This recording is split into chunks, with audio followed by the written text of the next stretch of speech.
estou um pouco decepcionado. Porque, primeira razão, porque eu olhei, eu acho que umas 5 vezes, a mensagem do irmão Gledson, que nos repassou, mandando o tema e o lema.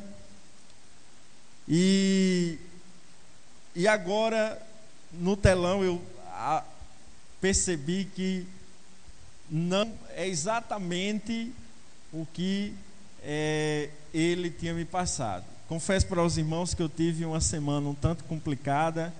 Só abrindo um parênteses, hoje de manhã, 7 horas, a gente teve que fazer um funeral. Graças a Deus por tudo. Mas eu espero com o capítulo 6, se for possível, sonoplasta, você tirar um pouco do médio dele, viu? Gênesis capítulo 6,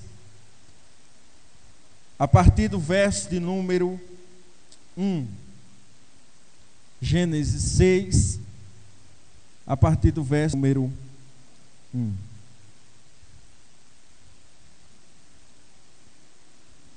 Os irmãos podem permanecer assentados, se assim quiserem, mas rentes ao Senhor.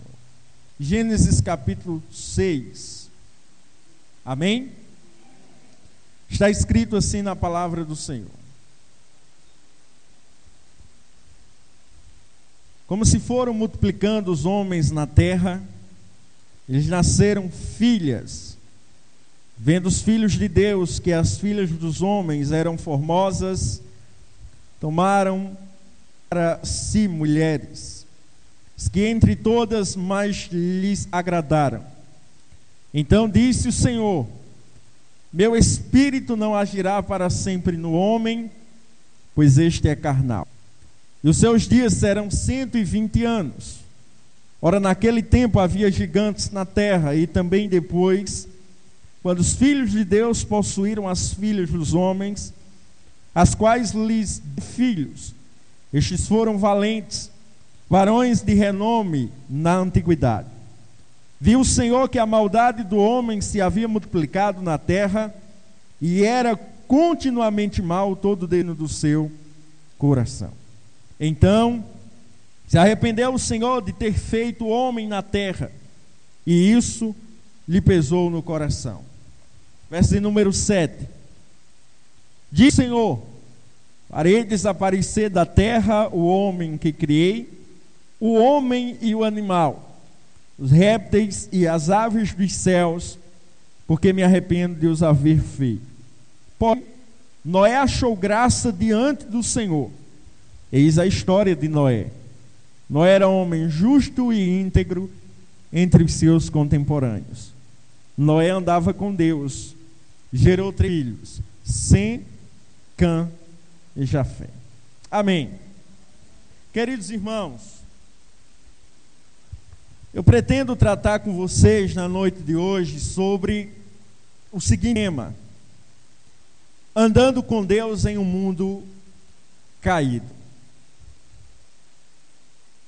Os primeiros capítulos de Gênesis, capítulo 1 e 2, nos apresenta Deus fazendo uma obra, uma criação com muita maestria, de forma soberana, de forma majestosa. Nós olhamos para os primeiros capítulos da Bíblia e vemos que durante um espaço de tempo de 7 dias, Deus desenvolve toda a obra da criação. Deus traz à existência todas as galáxias, os grandes e pequenos astros. Deus traz à existência o reino vegetal, o reino mineral, o reino animal conforme as suas espécies. E Deus conclui a sua obra da criação, criando o homem e a mulher à sua imagem e semelhança.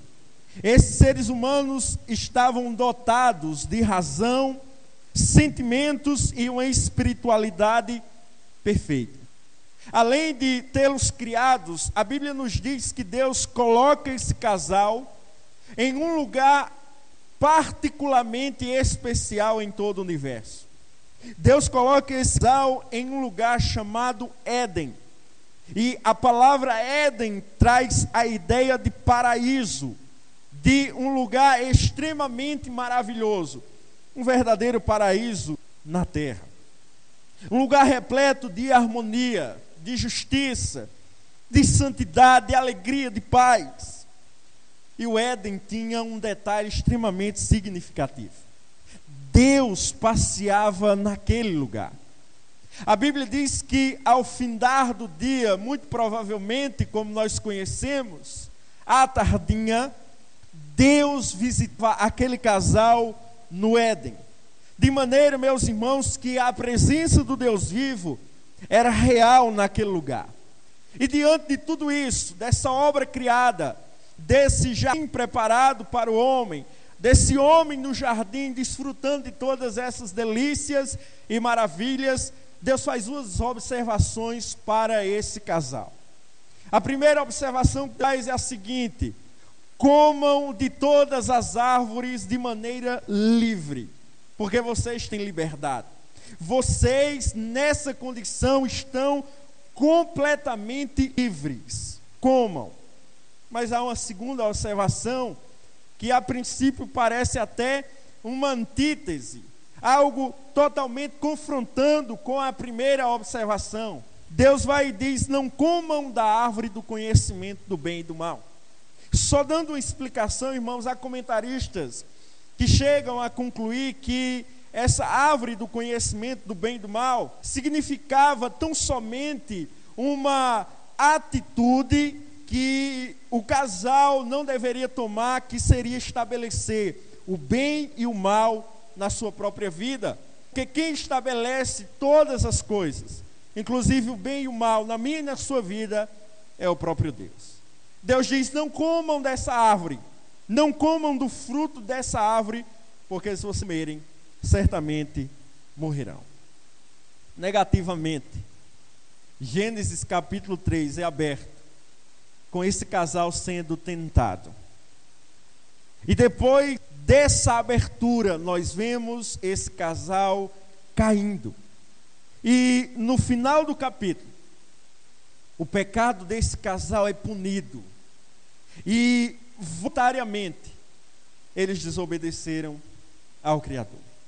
Meus irmãos, perceba que a atitude desse casal foi uma verdadeira afronta. Além da desobediência, foi uma verdadeira afronta diretamente à soberania, à justiça e o amor de Deus. O homem caiu do seu estado original e Deus puniu o pecado dele. Consequentemente, a Bíblia nos diz que eles foram expulsos do jardim. As consequências do pecado na vida desse casal, primeiro casal representante de toda a raça humana, foram as mais desastrosas possíveis, porque o relacionamento entre Deus e o homem foi quebrado. O relacionamento entre Deus e o seu semelhante também foi quebrado. O relacionamento entre Deus e, na verdade, o homem e a criação foi quebrado, de tal maneira que a realidade do homem, fora do jardim, distante da presença de Deus, a partir de então, é de escravo do pecado. Porque Jesus diz em João 8:34 que todo o que comete pecado é escravo do pecado. A partir de agora, a realidade desse homem em pecado é de inimigo de Deus. A realidade desse homem, a partir de agora, é condenado à morte. Perceba que o homem criado por Deus, criado para a glória de Deus, criado para se alegrar em Deus, agora ele torna-se um verdadeiro rebelde. Ele torna-se um verdadeiro afrontador e zombador daquele que o criou. E chegamos no capítulo 6 de Gênesis, e a realidade humana está sombria e caótica, está a mais terrível possível. Toda a sociedade indo de mal a pior, todos inclinados ao pecado, sem temor de Deus, sem afeição pelo eterno, vivendo longe e independente do Criador. Portanto, meus irmãos, Moisés abre um parêntese. Moisés para e de maneira sucinta, de maneira objetiva, de maneira verdadeira, ele fala de um homem chamado Noé. Noé, um homem que mesmo não sendo perfeito, um homem que mesmo tendo uma natureza pecaminosa como os mais daqueles dias, um homem que estava vivendo em uma sociedade pervertida, é identificado como alguém que andou com Deus. Em um ano, meus irmãos, que era pecaminoso, em um cenário onde a imoralidade crescia mais e mais, Deus levanta esse homem para a manifestação da sua glória, para que esse homem se tornasse uma testemunha viva do seu poder. Deus o levantou para salvar parte da criação. Deus fez uma aliança com esse homem. Deus abençoou a Noé e sua família. E é interessante que na galeria dos heróis da fé, em Hebreus capítulo 11, Noé é um dos primeiros nomes a ser mencionado pelo autor. O exemplo de vida, irmãos, desse homem. O exemplo de vida de Noé. A renúncia que ele tem ao pecado. O seu andar com Deus merece a nossa reflexão. Observar o contexto no qual esse homem estava inserido. Observar como ele venceu os desafios dos seus dias. Como Deus foi glorificado em sua vida. Deve nos fazer pensar. De que maneira nós estamos vivendo como crentes na geração? Porque a conduta dos crentes de todas as épocas é estar sempre em prontidão contra o pecado. Está sempre em prontidão contra o pecado, recorrendo à graça divina. Em todos os tempos, a convocação de Deus para o seu povo, cada um de nós de maneira particular, é que nós devemos viver para a glória dele. Mesmo em um mundo caído, mesmo em um mundo completamente mergulhado em pecado. E eu quero examinar com você pelo menos 4 características que eu considero importantes na vida desse homem chamado Moisés.